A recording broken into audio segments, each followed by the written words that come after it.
Hey, what's up, YouTube? Yo, this just in, well, it's not just this, like an hour ago. The Mets signed Tommy Pham. 34-year-old attitude man, Tommy Pham. Wherever he's gone, he's started trouble. But anyways, is this an upgrade? I don't see it as an upgrade. I see it as the Mets being old. A 34-year-old man, going to be 35 years old, platooning to play left field or DH. Well, you're going to DH because you're not gonna have Vogelbach DH. You're not gonna have rough DH with left-handed hitters. We keep getting older and older, while other teams, like the Guardians, are getting younger. And I don't understand them. That's why they do these kind of trades. I mean, they had other. I mean, at this late stage of the game, I mean, there's not much you can get. There's not much out there. You know, but don't we got that young man Jankowski? He has speed and a half. You can let him play. You prefer getting a 34 to be 35 years old. And I'm not saying anything about the age, knocking anybody down with that age because I'm 51 years old. But we need to get younger, You need to let other players hit. I mean, it's like I watched the Knicks, and the reason the Knicks never win a championship, the reason the Knicks never win anything, do you see how greedy the ball players are? What do you think Golden State and the Chicago Bulls, they win games? Because they pass the ball. They pass the ball. I saw the other day, I forgot which player for the Knicks, when they lost, I think it was 3 days ago or 4 days ago, when they lost the game. The guy who had the ball had the opportunity to pass the ball underneath the rim. It would have tied the game. Would have tied it. But he decided to take a three-pointer himself. Come on, if you see the guy has a better shot doing a two-pointer than a three, then you do that. But no, you want to be the hero. You want to be the GOAT. That's not the way you win games. That's where the Knicks will never, with mentalities like that, will never go to a playoffs or win a playoff because they don't pass the ball. Everybody's a man to themselves. Yeah, they score 102, 104, 105 points. You say, well, Gio, that's 104 points, 102 points. That's passing the ball. Not necessarily when one guy is doing most of the score. We're going back to Tommy Pham. Is he an upgrade? I don't see how. He's just another mediocre player like Mark Hanna. But another right-handed hitter. I mean, you're not going to have Ruff DH or play there because, Ruff was supposed to be a lefty specialist. And he was good at the beginning, and then he slacked off.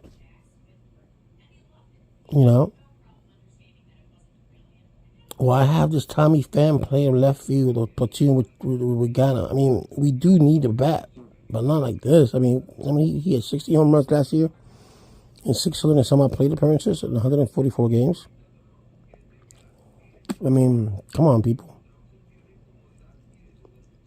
That's nothing.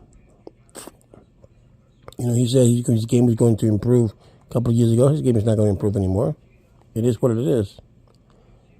But we needed a good bat.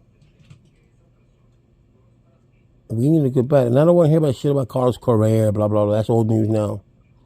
But we needed a good bat. So you have two left fielders that they're 230, 240, lifetime hitters. Lifetime. What are we supposed to do with that? Then last year the Mets got Vogelbach. That was a disaster. They got Ruff. That's a disaster. And they signed Vogelbach to a year contract. I don't know why. I really don't know why. Because he can't do nothing but hit. And if that, because what he had last year, 16 or 17, 18 home runs. It's just I don't see this as an improvement. But like I said, the game of baseball is a weird game. You could be on top, and you saw the Mets be on top for the better half of last year, and then they made the debacle that let the Braves catch up to them. They had a 20-game lead, guys. 20 games. How do you blow a 20-game lead? That's embarrassing. You had the Grom, you had Scherzer, you had the same. You basically had the same team this year. You have the same team this year as you had last year. And again, like I said, the game of baseball, it's it's a weird game. You think Judge gonna hit 63 home runs? No.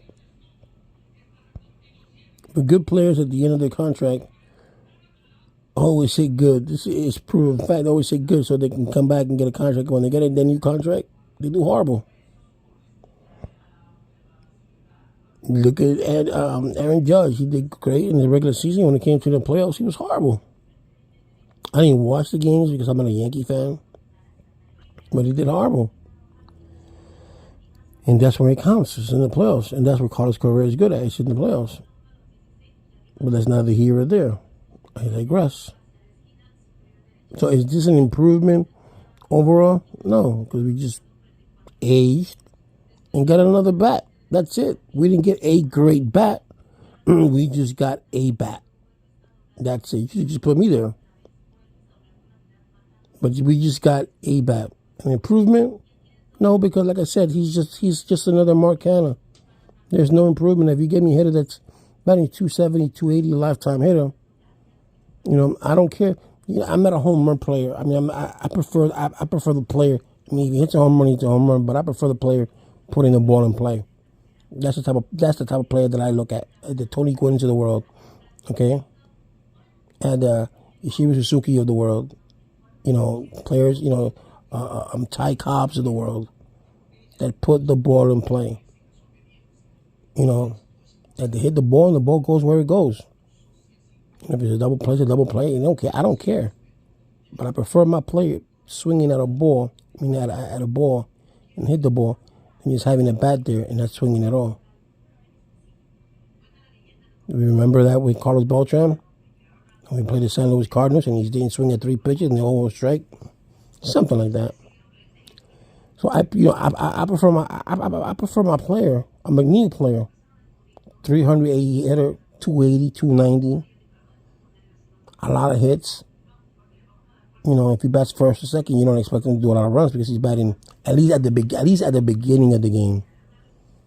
Because he's batting first or second, but then after that, the order of bat could be anything. He could bat third, he could bat second. He could have men on bases.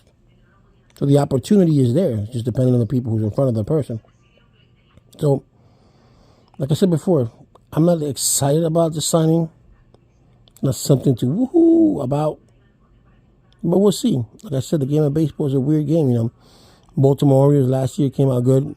No one expected them to do a run, but they did towards the end. The Guardians did an excellent run towards the end. They came on top. They went to the playoffs. So who knows? There is a Cinderella story in every year. So let's see who's going to be the Cinderella. Who's going to be the Cinderella story this year? But the Mets are expected to win. Go far. You lose Jacob deGrom, you get Verlander. I think that was exaggerated now. $88 million for a man who's already 40 years old.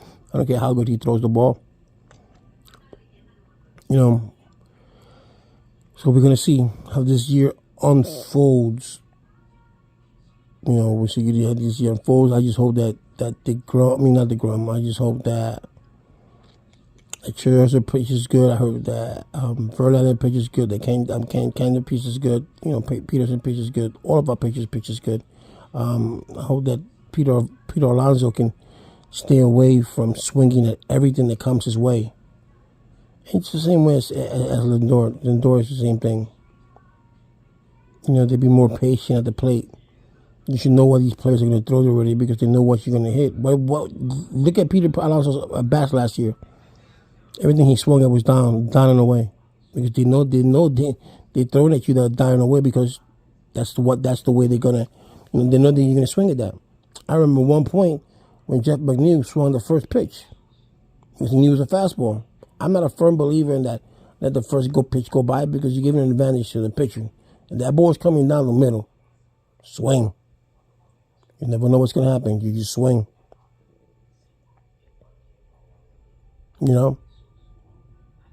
So let's just see what happens this year, and hopefully, we get out there and we don't lose the same lead that we had. If we get a 20-game lead, and we don't lose that, because last year I said, okay, we went to the wild card. That's not a big deal, At least we're in the playoffs, but it is a big deal. You can't compare 3 wins compared to 4, the best of 5 to the best of 7. I mean, my nephew's like, oh no, we should have won the division. I'm like, that's okay, man. At least we were in the wild card. But yes, we were in the wild card, but we played horrible. The Grom got hit, Scherzer got hit. It was pathetic. It was pathetic to see a 20-game lead go down the drain, bro. And then when you count the most, the last games of the series with the Atlanta Braves, we choke. You know why we choke? Because we take these games and we take them too serious. And they put so much pressure on themselves that they want to do good, that they want to be the best, that they want. And you're putting too much pressure. Just play the game. You already played 162 games regular. Play the game just the same way you did. It was a regular game. If you didn't give anything more in a regular season, what were you giving the playoffs? Just give your game, play your game the way you play your game, and things will come out. You be a patient in the bat. You don't swing at balls that you're not supposed to be swinging at. I mean, that's easier said than done. If you're playing your base, try not to commit so many errors. You know the rules of baseball. You don't be throwing at second base when you don't got no chance. You throw it first, get it short out. You never know this, stuff like that. The mental errors. The mental errors will get you. But let's see what Tommy Pham does this year. Is it a good sign? To me, it doesn't matter right now because it's not my money. But I think, like I said, in this late time of the game, it's the only thing they could do.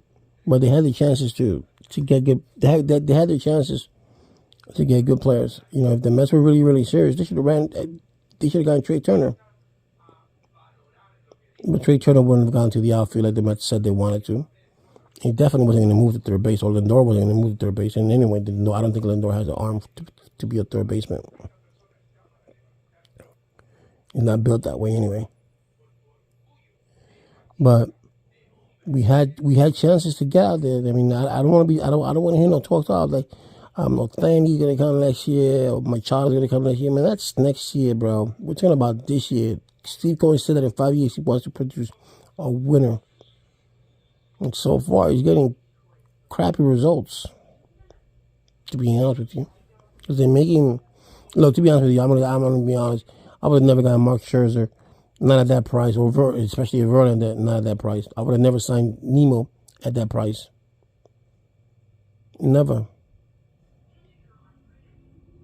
And if I gave, to be honest with you, if I gave Verlander at 40 years old, $88 million for 3 years, I would have amped up the game and I would have given Carlos Correa what he wanted. Not the whole $300 million, not the 12 years. But I would have said, you know what, I want to give you 5 or 6 years. I'm going to give you two. The Twins said 200 million. I'm going to give you 205. Guaranteed for 5 years. That's it. No more, nothing less. Take it or leave it. Because to be honest with you, Carlos Correa is now worth $300 million. No player is.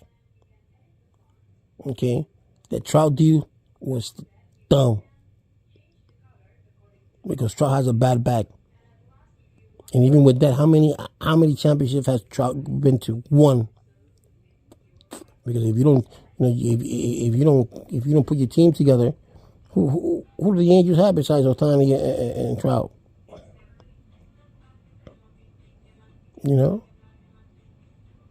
The Padres got a good team this year on paper. Machado, Soto, Grissom.